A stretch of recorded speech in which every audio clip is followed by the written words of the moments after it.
You are listening to audio from the Decidedly podcast. For more information, find us on Instagram at Decidedly Podcast.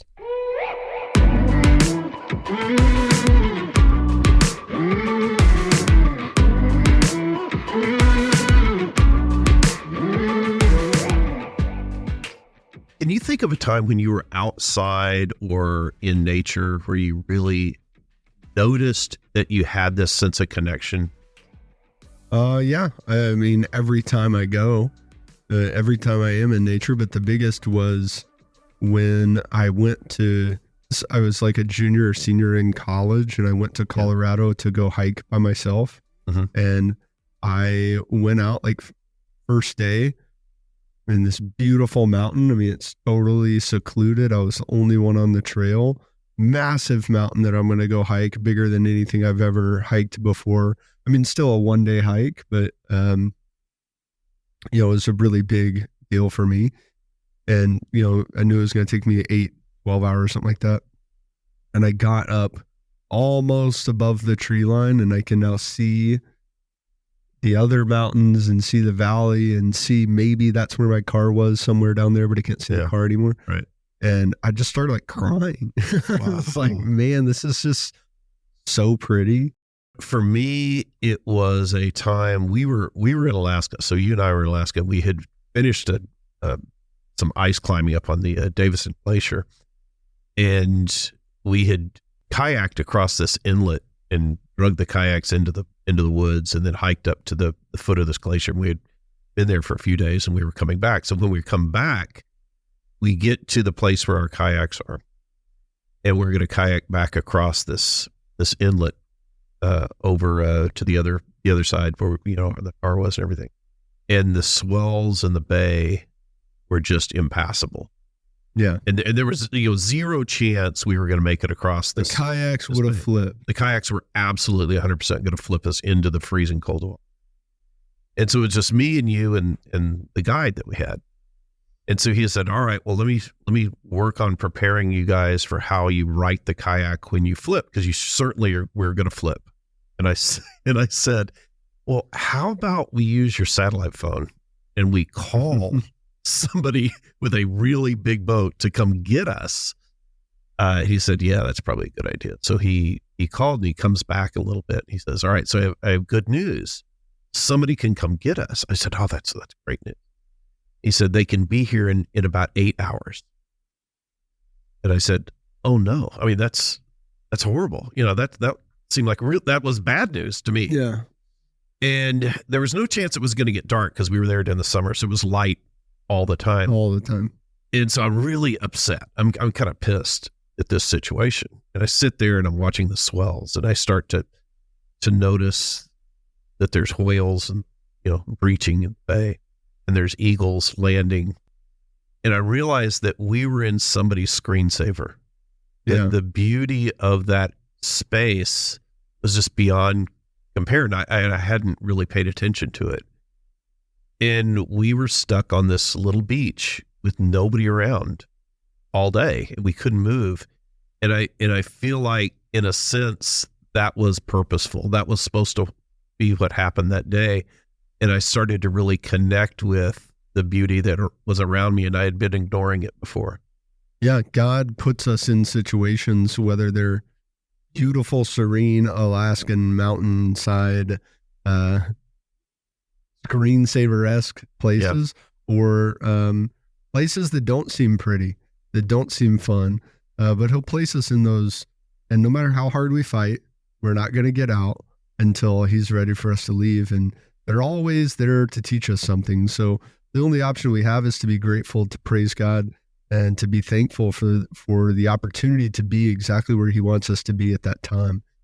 And our guest today, she knows all about that. She knows all about making sure that the living God is above all other gods in our lives. Kelly Minter is a passionate Christian author and speaker, celebrated for her inspirational books and profound messages of faith. With her calling to foster spiritual growth in herself and others, she hosts the Cultivate podcast. She's also deeply committed to serving the poor, orphaned, and forgotten through her volunteer work with Justice and Mercy International. She's the author of No Other Gods, which you can buy on Amazon today. We talked about some really great topics with Kelly. I think you're going to like this episode. Stick around, learn something, and get a spiritual adjustment. I'm Sanger Smith. As always, I'm with my dad, Shawn Smith, and this is Decidedly.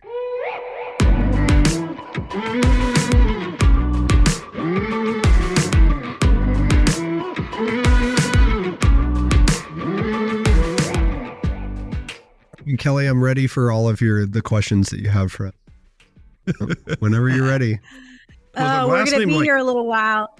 You've been busy. Like you were all over the place, going from Nashville to writing books on devotionals. And yeah, no, it's good. I enjoy it. Sometimes it's a little more than I would like it to be, but it's good, right? It's always finding the balance of working in a way that's impacting for the Lord, for others, but then also having time to enjoy and to be with family and all of those kinds of things. And so sometimes that balance works great and sometimes it's not as good.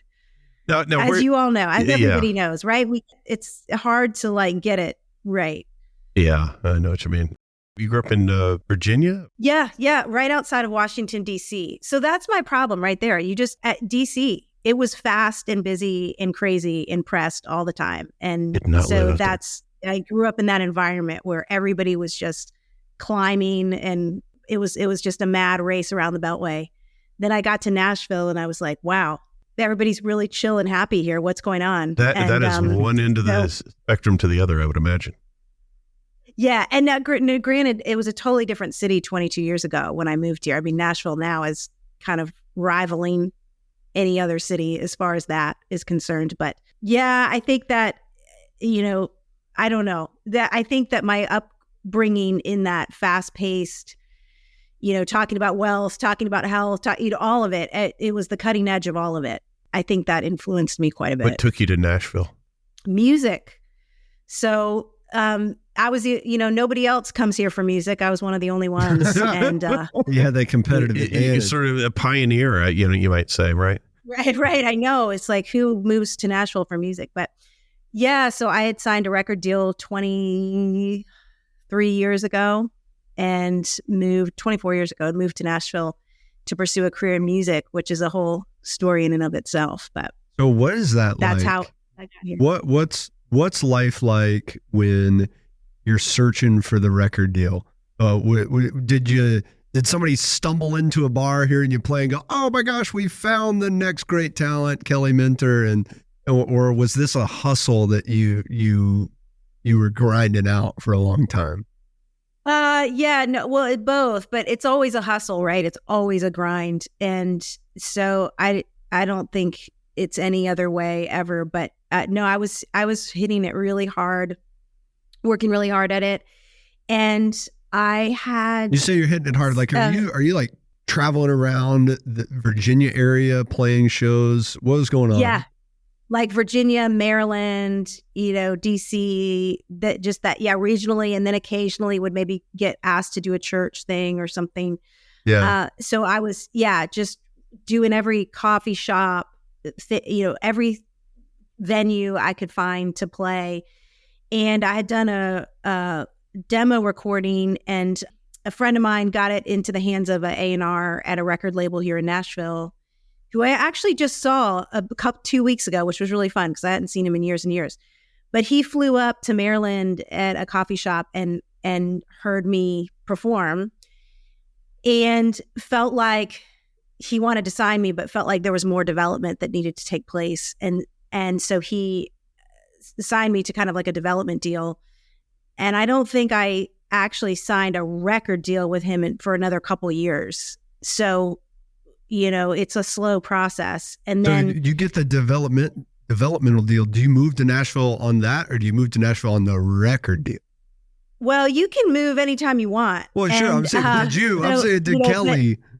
Yeah, what did Kelly waited. do? I actually waited until I had the record deal. And so, but I was flying back and forth, and I was staying with a family here that became dear friends, and I even left a car here. So I was going back and forth a lot. And okay, I'm gonna say that, but not really. If you if you sign the record deal and then move to Nashville, that's in my world of not knowing diddly squat about music, not being a musician, that's more impressive than I went to Nashville and then I found my way into a deal. It's like, no, you got recruited to Nashville is what happened. That's actually way cooler. So my wife and I were in a songwriter festival, and we went to this venue one night, and they had like 8 people that kind of went up on stage, and they were all songwriters, and so you don't know any of them. And they're talking about the process, and then they start singing their songs. And we knew a lot of the songs, but I didn't know who wrote them. They're like, oh, Kenny Chesney recorded this, or, Taylor Swift recorded this, or, whatever. And it was just, but they were talking through the process of, this one guy says, yeah, Darius Rucker, asked me to come write songs with him. And so we were hanging out, just writing songs. Did you have that experience where you're just interacting with these people, and were you writing songs, or were you mostly just singing, performing, or what was your life like then? Oh gosh, you're making me think back to a time of my life that is way back there. I was writing with different people. There was one really, she's still to this day, an incredible country music writer. I was writing with her quite a bit. A woman named Connie Harrington. She's written a lot of big country songs, and I wrote with her quite a bit.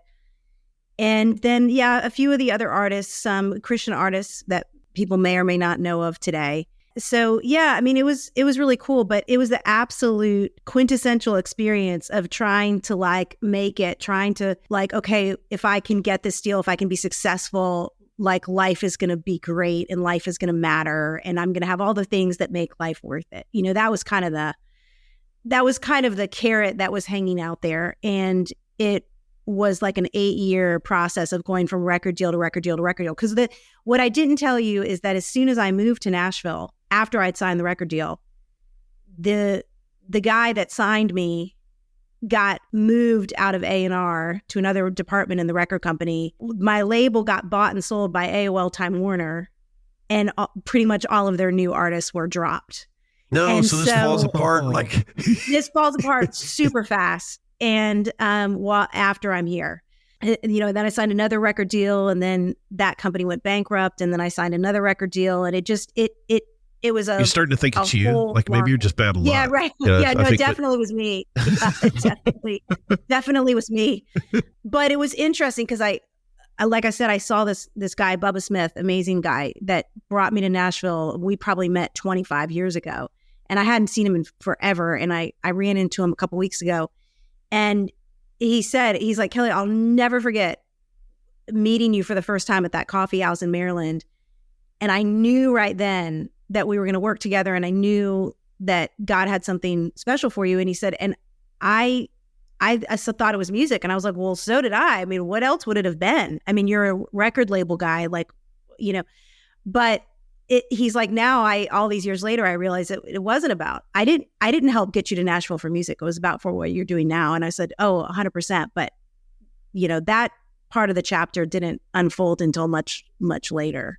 Yeah, that had to be a little discouraging or disheartening, where you're saying, well, this is my dream. I thought this was what I was supposed to do. And there are these obvious roadblocks and things that are happening that are telling you, hey, this is not the path that God has for you. This is not the path you're supposed to be on. You're supposed to be doing something else. That's got to leave you searching, right? Uh-huh. Yeah, it was like an 8-year process. And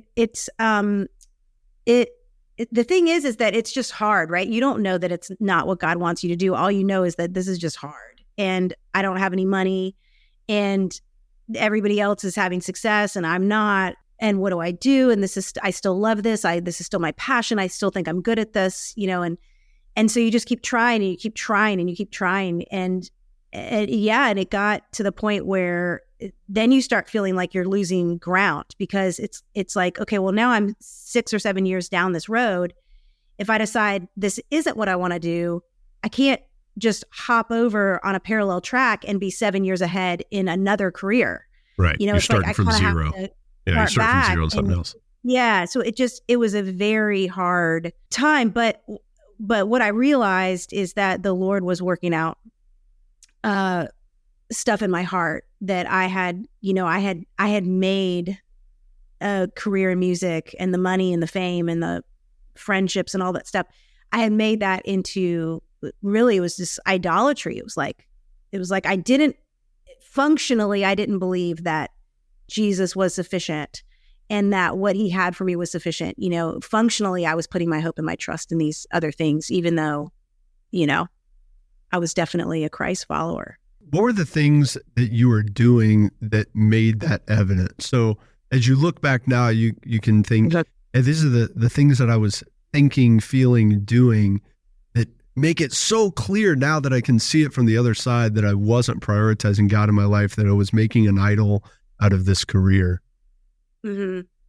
Well, because I was devastated and I was so upset and in turmoil and anxious and striving and jealous. And it was like the fruit of the Spirit there of peace, joy, this walking in surrender. Like right now I have a really big project that's in the works, and there's a lot of investment on the line. There's a lot of other people's money. There's a lot of other people's time. There's my time. There's my money. And it's a ministry thing, but if it doesn't go, I'm going to be okay. Whereas 20 years ago, if it didn't go, I was going to be devastated, feeling awful about myself, jealous of everybody else who was, it's like, I'm in this place right now where I'm like, okay, this is hard. I'm having to trust the Lord, but where my foundation is in the Lord is so much different than where it was, all those years ago. Isn't that such a freeing feeling when you can look at something that in a different part of your life, or maybe to other people, would be it? It would be their entire life's work is wrapped up in the success or failure of this project, this investment, this company, this pursuit. And to be able to trust in God and say, hey, even if this falls flat, even if this backfires and I get hurt, I get stung, I'm still going to be all right. I'm still going to keep moving. I'm going to be fine. And I've accepted that unknown outcome. It's something that I pray for a lot, is the acceptance of whatever the outcome is going to be. I pray that I can accept the success or the failure that comes with this pursuit.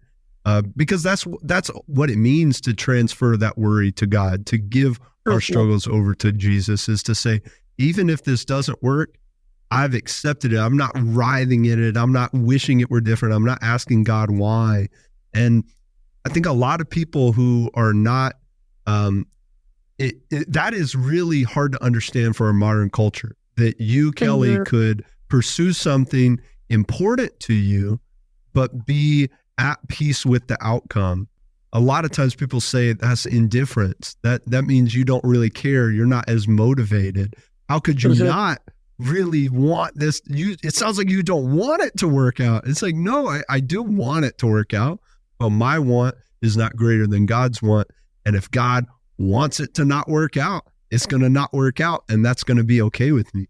Yeah. And it's still like, it's still a struggle like anything. I'm having to temper some of the things that I want to do, or, because I am a driver and I push and I want to see things succeed. But yeah, the Lord's just taught me a lot about my own pride and my own glory and all of those things. And there is just such a joy and a peace, and like you said, a freedom when we're walking with him in surrender to what he has, while also really doing the best that we possibly can and pursuing success, whatever that looks like. I think it's about finding an appropriate balance between the freedom that you give yourself to adapt and change as you're striving towards a plan, and being so, dedicated to something that it just crushes you if this plan you thought you were supposed to do didn't work or didn't go to completion. It's finding that balance, because you're right. You say if you rotate too far to the side that you were talking about, Sanger, where you say, well, I'll go easy going, whatever happens, and this is just my life. That's going to look undisciplined, right? It's not about a lack of discipline. It's the people who can't actually turn their fears and their worries and their anxieties to God. If they can't do that, they will interpret your lack of concern with the outcome, or your lack of attachment to the outcome. Rather, it's not that you're not concerned. You're not attached to the outcome. You don't identify with the outcome. Your self-worth is not determined by the outcome. For people that don't have God in their life, they interpret that as indifferent. It's not that, Yeah. I mean, Kelly, you're not going to go approach this just because you've turned over your reservations about the outcome to God. You're not going to approach it, whatever, God's going to take care of it. I don't have to try hard. You're not going to do that. Yeah, it's like you said, your identity. Where are you finding your identity, in your self-worth and your happiness? And that's a big piece in all of this. Well, how do you think you balance that between finding your identity in something that you're devoted to? And it's easy to ridicule things that are inherently negative. In other words, if you look at somebody who is attaching an identity to a destructive habit, and there's lots of those we can name, versus something that we see as more virtuous, right? In other words, I'm going to go and I'm going to get into health, or I'm going to work out a lot, or this is a political ideology that I believe in, or a social cause that I feel strongly about. And because you feel strongly about it, coupled with the fact that it is seen as virtuous, it would seem that it would be easy to devote a lot of time supplanting God in our lives, having that become our God. Because if there's a void in our lives, we're going to fill it with something, right? And we see it all the time with people who sort of make a certain ideology or a certain identity. That's what they're all about. And it pushes everything else more meaningful to the margins. Listening to that, my head's kind of going to different parts of scripture, and like you talk about a balance and those things. I always go back to that the Lord created us. He gave us work to do, right? Even before the fall in the garden, like we were to work, we were to matter, we were to have influence, we were to have impact. So all of that's good, to want to succeed, to want to have success, to want things to work out, to want to matter, to want our lives to matter. I mean, I think that's all part of God's design. It's his intention. It's good that we are seeking those things. But when those become, as Pastor Tim Keller says, when those things become ultimate things, when it's like, we're going to be devastated, we're going to die if this doesn't work out, we're going to our life is going to have no meaning, we're going to be depressed, we're going to be angry, then we know, okay, wait a minute. Now the success has supplanted the Lord in my life. Yeah, I think that can be a filter for determining whether or not that has inappropriately supplanted God, is that if this, I'm putting too much of my own evaluation of my self-worth on it. I guess, is that what you're saying? Or if you're in total fear, that's another big, to me, like fear is such a sign of idolatry. Like not, we're going to be afraid. I mean, that's a natural thing. We see that over and over and over, that human beings we're given to fear on some level. But when we can't sleep at night because we're playing this thing out and like, what if this investment doesn't work out? Or what if this time, or what if I look like an idiot, or you know what I mean? Then that's another kind of indicator that we're not resting in what the Lord has for us. Yeah, and I don't think it's a balance. God doesn't say, give me a little bit of your concerns. He doesn't say, give me the majority of their concerns so I can carry most of it and you can carry the rest. He says, turn them all over to me.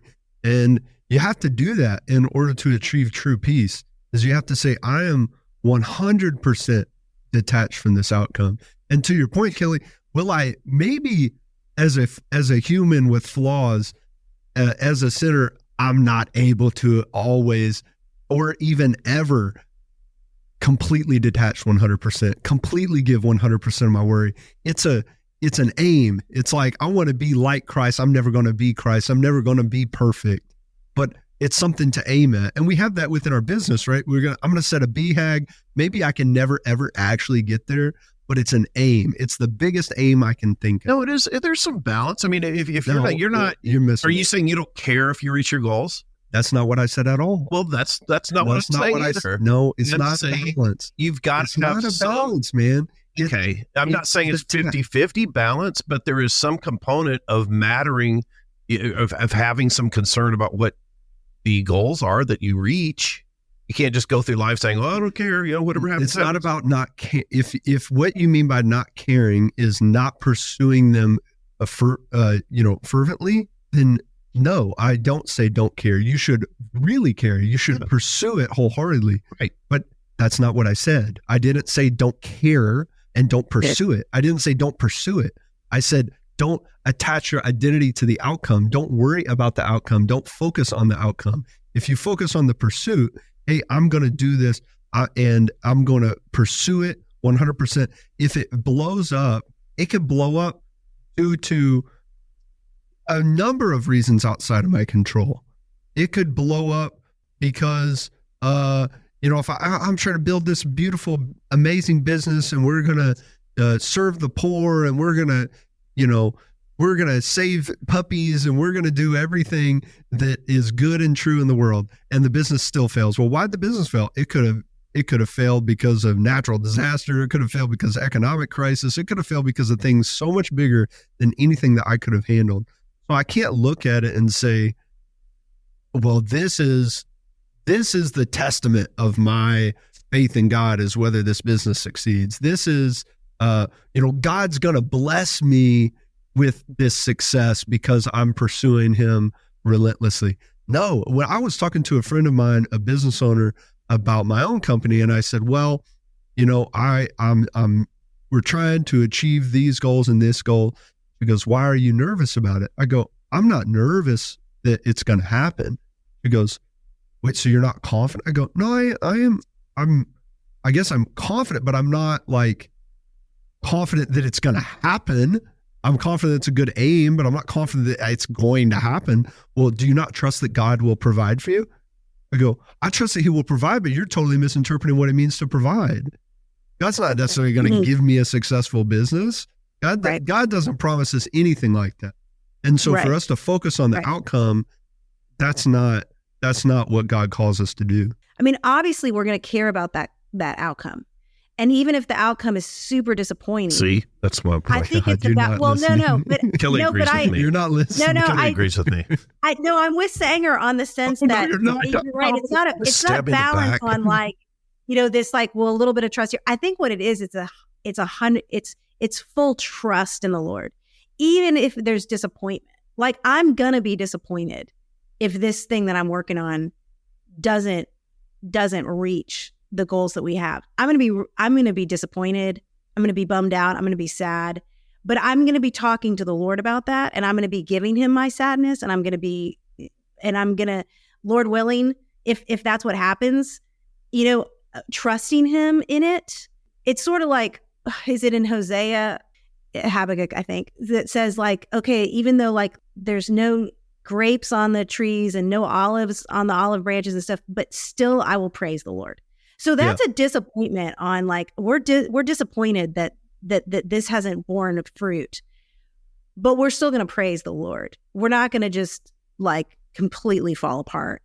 When things began to fall apart, what was life like for you when you started to realize, hey, I think I've made this career an idol. I think I've put this above God in my life. How did you recognize that you had done that and then begin to change? Yeah. Well, like I said, it was a long process, and it's still a process in my life, and I can still see when I'm starting to head in those directions. But again, back to I lived in a lot of fear. I was jealous of other people who were succeeding in areas that I thought I should be succeeding in. There was a lot of unrest just generally in my life. I didn't necessarily feel that I was walking in the confidence of the Lord. I very much wanted what I wanted. Talk about being married to an outcome. I mean, it was if the Lord doesn't give me this outcome, I'm going to be, just really devastated. So there were a lot of markers that were not fruit of the Spirit markers. And there was discouragement, and it wasn't just music career. I mean, that's the thing. That's kind of an easy thing to point to at the time, but it was a new city. It was financially extremely difficult because the music wasn't going well. I was having to do a lot of side jobs that were super humbling, which in retrospect, those were great for me, but it didn't feel great at the time. Relationships were tough as you're trying to maneuver. I dealt with, a little bit of depression and some anxiety and stuff. So there was a lot of other things going on that it made it hard. I knew I was struggling, but church, there were some great small groups that I was able to get involved in through church. There were some classes that I took that were really meaningful during that time. There was some counseling that I sought that was really great. Christian counselors. And so there was a lot of things that I was doing to, just kind of figure life out. But yeah, it set me down a pursuit. It set me down a path where I realized I don't think that this is the Christian life. And I don't think this is how it's supposed to be. And so that set me down the path of writing my first Bible study called No Other Gods. What was the biggest learning from writing that about, maybe a better question is, how can people identify for themselves what you were able to identify in your own life? Yeah, I mean, it's hard when you're in it. Yeah, but I mean, that's the thing, though. If you're like, I am in constant turmoil. I don't have peace in my life. I feel like if this boyfriend or girlfriend doesn't work out, or if this, job doesn't work out, or if this investment doesn't play out, or if I don't get this house, I'm going to be devastated. All of my happiness and my joy comes from what I own, or what I can achieve, or who I am, or how much money I have in the bank. I mean, all of those things are telltales of our hope and our life is not truly in Christ and in his kingdom. And that sounds so pie in the sky. But that's so practical to be able to wake up in the morning and say, Lord, these are the things I'm working on. These are the things that matter because I believe that they matter to you, but I'm going to trust you and I need your help. And if things are disappointing, I'm going to try to walk them out the way that your word says. And again, that feels very vague, but when we know the word, then we're able to lean into, I'm not going to get angry. I'm going to respond in a kind way. Or the Lord tells me not to be jealous. Just the other day I saw somebody who does exactly what I do. And she had great placement on this really important place. And I thought, man, my first instinct was not like, oh, wow, this is great. The word of God is going out. And my first instinct was like, man, why am I not on this? How did I not get up? Like, why? And immediately that's a telltale of like, ooh, that's jealousy. Or if it's not even jealousy, if it's like, no, I'm truly happy for her, but I feel like I'm behind, then that's still like, okay, well, I'm not. I feel like I've got to do more. I've got to strive. And so those are all like mirrors. And then I go, oh, wait a minute. That's not what the Lord wants because I know his word. There's I'm going to use that word balance again that Sanger lesson me to use, between having a worthy rival that causes you to compete and do better and be your best self versus letting envy take over, right? Yeah. That causes you to have worse results, right? And pulls you away. Or panic.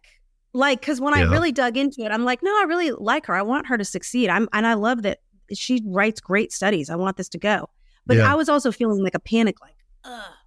What types of things are you typically seeing that people put in place of God? When you say no other gods, right? What types of things are filling that void that you saw that were the most destructive? A lot of times, right, when we think of it, we think of like Old Testament idolatry. We think of statues or graven images. And so we go, well, okay, well, we don't do that today unless, you're a part of a religion that worships, graven images. But for most of us in America, we don't do that. So we think we don't have an idol problem. Well, yeah, we do, because anything that takes the place of God is clearly idolatry. But we also tend to think of idolatry as being something that is inherently bad. So we think, oh, pornography could be, an idol, or having an affair. That could be an idolatrous practice, or, the drugs or some sort of addiction. But for most of us, it's good things that have become ultimate things that make idolatry. So it can be those things like money. Well, money's great to have. Building wealth is great. Not when it not when it takes over our relationship with the Lord, not when it is a greater love than our love for the Lord. Status, our houses, our homes, our second homes, our friends, where we are socioeconomically, whether or not we're single or married, or if we have kids or if we have grandkids, anything can be an idol when it takes the place of, when it becomes the love of our life, the governing force of our life, the motivator of our lives. Yeah, I think there's a lot of political ideologies and even social causes that creep in because they seem praiseworthy, initially. But there's a real vulnerability to take over like that. So whenever something is more important than God, it could even be related to God, right? In the sense of like your career was you're a Christian singer. Right. So most people probably look at that and go, well, of course she wants her career to succeed. But you're looking at it going, oh, no, it was more about my career for the sake of the career, for myself and serving me, not serving God. And I saw a video on the internet of a guy who's in probably a similar position to you, who said, man, one day I was praying before I was going to play a show. And this is like a worship band, or a Christian band, not like just at a church or something, but like a band concert. And and he goes, man, I'm praying in the back. Oh, God, use our band. God, just use our band today. And then all of a sudden I have this realization. The Holy Spirit says to me, hey, man, what if I want to use other bands? And he goes, man, what I was praying for, I wasn't praying for God to use my band. I was really praying that God would use my band a little bit more than the other bands. And it's like, we do that. And I think that's why praying for specific outcomes, and I say that in the literal sense of asking God directly for an outcome, or asking, just hoping earnestly for a success, is so dangerous, because it starts to sound ungrateful. And I had this experience personally a while back where I'm sitting there just like a lot of business owners going, man, I just feel like I'm not doing enough. We're not growing enough. We're not having enough money. We're not having enough clients. We're not getting enough leads. We're not da-da-da-da-da. It's not, none of it's enough. And I had to stop and look backwards and go, wait a second. I hit all of my goals. Every single goal I ever wrote down, we hit with this company. Why do I feel like it's not enough? And then it occurred to me, instead of saying, well, why do I feel like it's not enough? I go, regardless of why I feel like it's not enough, it's so disrespectful for me to think it's not enough. It's so ungrateful, and it's greedy for me to look at God and go, this is all you're giving me? Yeah, come on, dude. Like, I wanted a little bit more. And that's something that when I change my mind on that and go, just like you, Kelly, said, okay, I'm gonna be grateful for what I have, whether it's more or less than some vague idea of what I think would ultimately make me happy. I got to get rid of that. I go, wow, what I have is amazing. And if my band plays for an audience of one person, shoot, man, God gave me an opportunity to play for this one person. If this podcast gets listened to by one person, oh man. And you know what? If this podcast gets listened to by 0 people, it would still be worthy of praising God, because we got to hopefully help each other refine our own understanding and our own ideas. So there's always something to look back and say, I'm thankful for, I'm grateful for, and to worship God for. And if I'm not doing that because I'm focused on what I don't have, man, that's so greedy. Yeah, I think too, one thing for, it's interesting because you have sitting there, you have the old copy, you have my original copy of Know Where God. Yeah, the old school. Which is like I got this when it came out. I love that. So it's like, right, yeah. But it's like 18 years old or whatever. And the subtitle on that one is Confronting Our Modern Day Idols. When I re-released this and updated it and rewrote it, I changed the subtitle. to take the focus off the idols and to put it on Christ. So it's still know their gods, but it's the pursuit, the unrivaled pursuit of Christ. Because the difference between my first edition and most recently is that, 20 years ago, the focus was like, oh, the music is an idol, the people are an idol, the money is an idol, like all this stuff. But that's not going to get you to where you need to be, because that's just going to be like taking away these things that you really believe are worthy. What we need to behold Christ, and we need to have an encounter with him and to walk with him.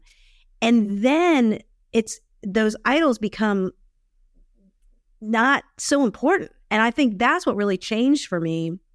It was a long process, and it still is a process. I mean, my goodness, this house, there's no telling how much of my heart is wrapped up in the things that, we're human beings, right? That it's not necessarily supposed to be. But the more I began to experience Christ, the more I was like, oh my gosh, I don't want to get to the end of my life and realize I lived it all for my investments or for pleasure because I love the joy of knowing Christ and what seeing what he does in other people's lives, like that. I love that. And so I think it's important that we focus on the Lord, and when we really enjoy him and walk with him, we begin to see like, oh, it's so much better than those other things that are so temporary. So it's easy to point to those things in our society that has a lot of materialism, and we have a lot of wealth in our society, and so there are an abundance of opportunities for us to seek out other gods. When you look at going to some of the work you do with missionary work in the Amazon or Moldova, or, those types of places where their society is so different, and I would guess, particularly in the Amazon, far less materialistic. Do you find that there is that same human nature, inherent desire to supplant God with other gods, or finding the void and filling it with things like we've been describing? Absolutely. I mean, yes. And so, like, I was in the Amazon. I'm about to head there in like 2 weeks, but I was there sometime in the recent past, and we were at this Jungle Pastors Conference, and there were a few of us on a panel talking about stuff within church and ministry and stuff. And so one of the pastors said, hey, how do you deal with, jealousy or issues with other churches? Because he said, we had a church come and steal 10 of our chickens. Like the church had chickens, and some church like came and stole or something. And there was this whole thing, or they thought it was their chickens. And in our minds, it's like, okay, it's chickens, but it's the same thing, right? Like we are here in America, and we're like, oh, this church pilfered our worship leader, or what? It's all the same. The human heart is the same everywhere. But I will say things changed for me. It was my third record deal that I had signed, and the president of the record company invited me to the Amazon. This was back in 2009. And I thought, oh man, like I'll go one time just to, be part of this thing and see what he's got going on there. And then that will probably be it. Well, 2 years later, or several years later, actually, and having now been, well over 30 times, and working with this whole organization called Justice and Mercy International, I realized that the Lord essentially tricked me to the Amazon through a record deal. And it's like, here I have this whole ministry that I'm a part of. It's not the only thing that I do, but I'm a very big part of my ministry. It's completely changed my life. And I realized that had the Lord given me what I wanted, which was all this success and all this fame and to be on all these big stages, I was in the Amazon doing some of the most meaningful work with some of the most amazing people I've ever met in my life. And I wouldn't trade it for anything. And now, of course, he's brought me from music to a career as a writer and a speaker. So anyway, the Lord doesn't waste any of it. And he uses all of these experiences as he moves us forward. And I think that's something that I hope is encouraging for people to hear, that no matter where they are, no matter what the failures are or what's not working, or the Lord's not going to waste that. Where in the Amazon do you go? How remote is this? Where is this? So we fly into the capital city of the state of Amazonas, which is Manaus. So if you look on a map, there's a state that cuts across. like Yeah, in Brazil. yeah. Brazil has a lot of states. Okay. Up kind of toward the north is Amazonas. It's massive, and it's the Amazon basically.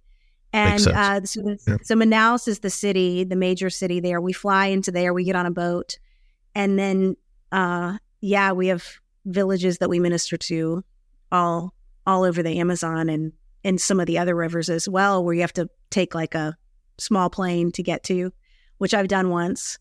I'll see if they can talk me into another missionary airplane again. I don't know. It's a little harrowing, but what is it like when you get to these places that are that remote? What's it like? It's for me. I mean, I've been doing it for a long time, so it actually has a real air of familiarity for me now. But what it does for me is it's like going to the chiropractor. It just spiritually adjusts me, and I realized like all the things I was super upset about, super uptight about, super worried about back home. I realized that I'm like, man, these people are they're walking in a different way with the Lord, where they truly depend on Him for everything. And it's so real. It's not just like Christian speak. It's like God meeting their needs in incredible ways. And it's so encouraging. And it's also just a great reminder of use of resources. Like, I can get a new car, or, I can help in incredible ways there that are just, internal investments that's unbelievable. There's things like that. So it's changed everything about how I think about my life. Are there other ways that you get that adjustment? That's a great question. Yeah, I mean, I think being in the Word, just especially looking at, I was able to write a devotional on Jesus' Sermon on the Mount, and man, that section in Matthew 6 about storing up treasure in heaven and all of that. Just being in the Word is adjusting. It's a constant adjustment. I would say, obviously, being, with other believers in church community, being around people who are going through difficult things, who are trusting the Lord in the middle of it. I would say missions is a really big one for me that I've had a hard time. That's like the triple crack adjustment. Yeah, it is exactly. Exactly. So it has been really good to be exposed to that over and over and over again. I have found that for me, it was getting away from everything that was distracting. I've gone on several sort of long hikes in my life, whether it's Kilimanjaro, the PCT, Camino in Spain, or whatever, and it takes a while. It takes for me about a week, and then after that, I've sort of become this person who's stripped away everything. And I found, kind of like what you were talking about, Sanger, where you rely on God. There are a group of people who hike the Camino in Spain, which is a pilgrimage trail that ends up in Santiago, Spain, and goes across many parts of Spain, but just miles and miles. And what they will do is just start on this trail with the end in mind to go to Santiago, and that might be 500 miles away. And they just start walking, and they don't know where they're going to stop to rest. They don't know where they're going to get their food. They don't know where they're going to get their water. And it's a way sort of contrary to how I've lived my life and the profession that I chose, which is planning, right? Figuring things out, right? Making the plans and doing the plans.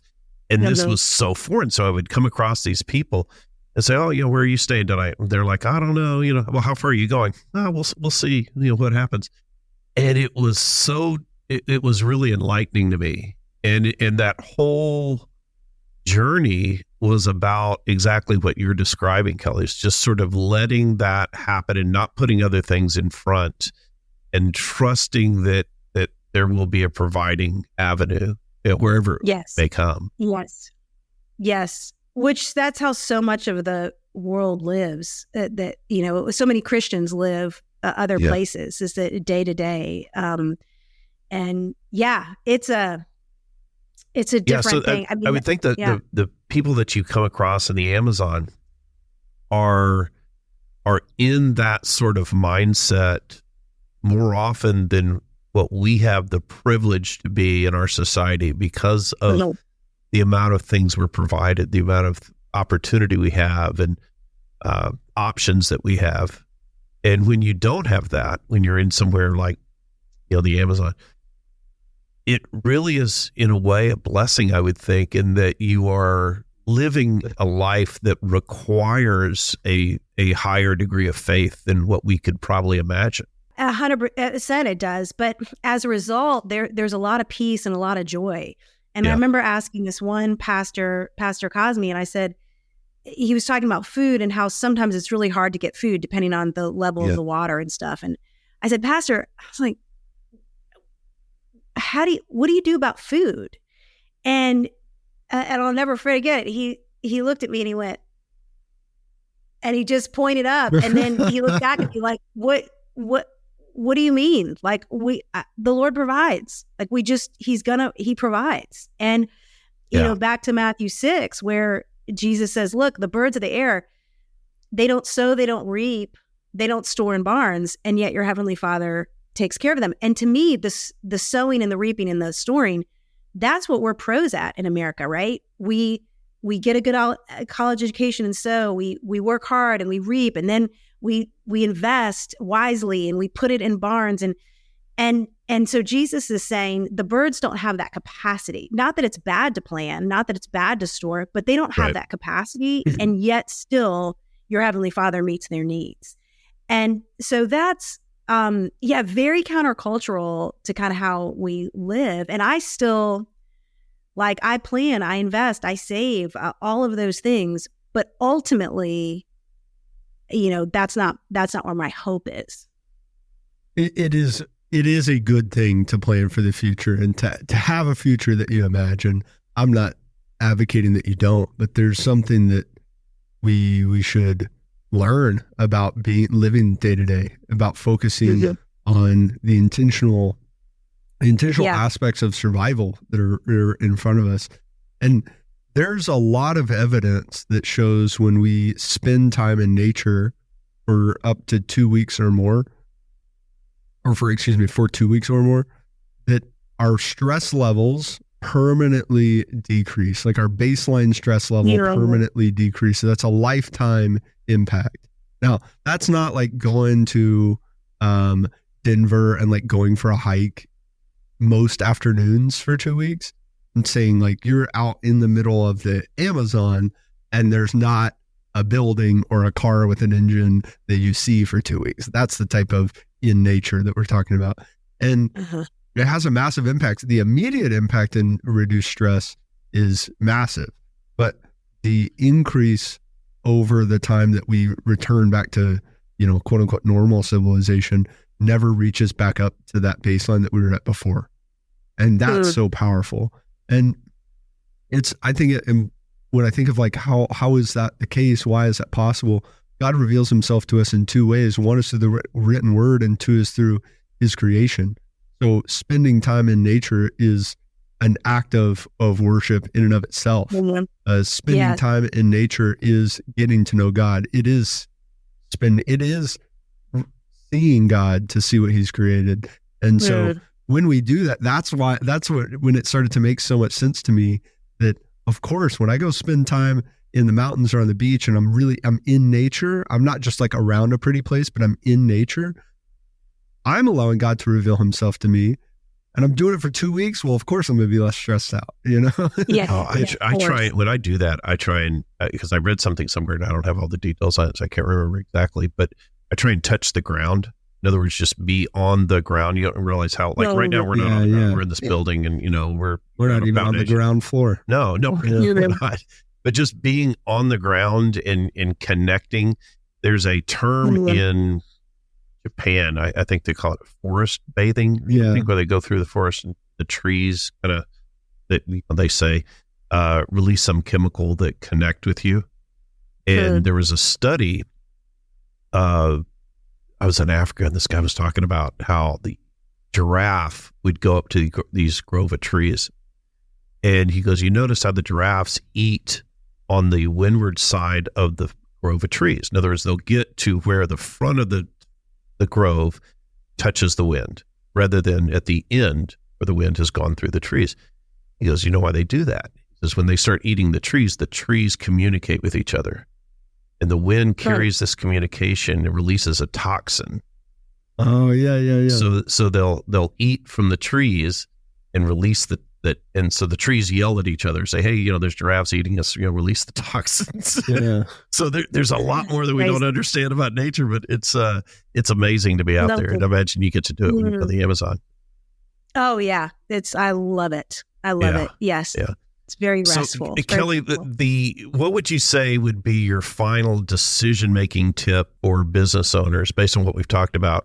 I would say, man, I don't even know that I have a process as far as like, is this a good decision or is this a bad decision? I mean, obviously we know if something is out of line with God's word, it's a bad decision. But assuming that we know that we have 5 things that we can go in any direction and they're all in line with God's will.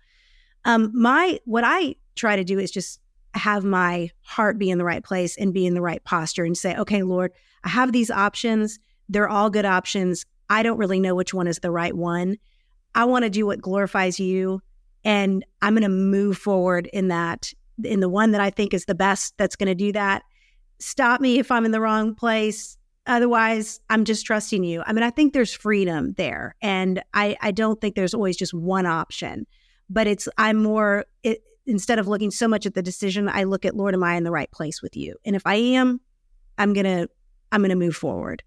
Yeah. Thanks for being here, Kelly. Where can people connect with you and the work that you're doing? Well, I'm on Instagram and I'm on Facebook. So those are kind of the 2 places. And then my website is kellyminter.com. And then the organization that I work with is justiceandmercy.org. So thanks, Kelly. Thanks for being here. Thank you all so much for having me. My takeaway from talking with Kelly is around looking at the real risk that we face if we're not attuned to it, that things that are otherwise seem praiseworthy, such as whether it's volunteerism or social issues or political ideologies or whatever it is, run a real risk of supplanting God if we don't make sure that we leave God the biggest space in our lives to direct our lives and our decisions. That there can be risks that these other things sneak in and become the real focus where they shouldn't be. My takeaway was when Kelly talked about getting a spiritual adjustment by going to the Amazon, and she used the comparison of going to the chiropractor to adjust her back. Just as we have the pursuit of goals with our fitness and our health, we have these big pushes. We also have maintenance days, and we have rehab days, and we have adjustment days. And we should have that with our spiritual life. It should be a constant pursuit. I should be working out and improving. But every now and then I need a rehab. I need an adjustment. I need something else, just like I need that with my physical body. You just made a great decision to listen to this episode of Decidedly. Make another great decision and leave us a 5-star review wherever you listen to podcasts. We appreciate your support. It helps others find our community and defeat bad decision-making in their own lives. For more daily decision-making insights, check us out at decidedlypodcast.com and on Facebook and Instagram at decidedlypodcast. Thanks again for listening. I'm Sanger Smith, and this is Decidedly.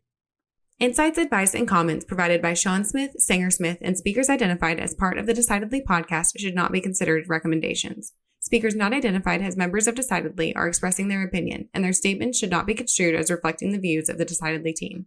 This podcast is produced solely for informational purposes, not personalized advice.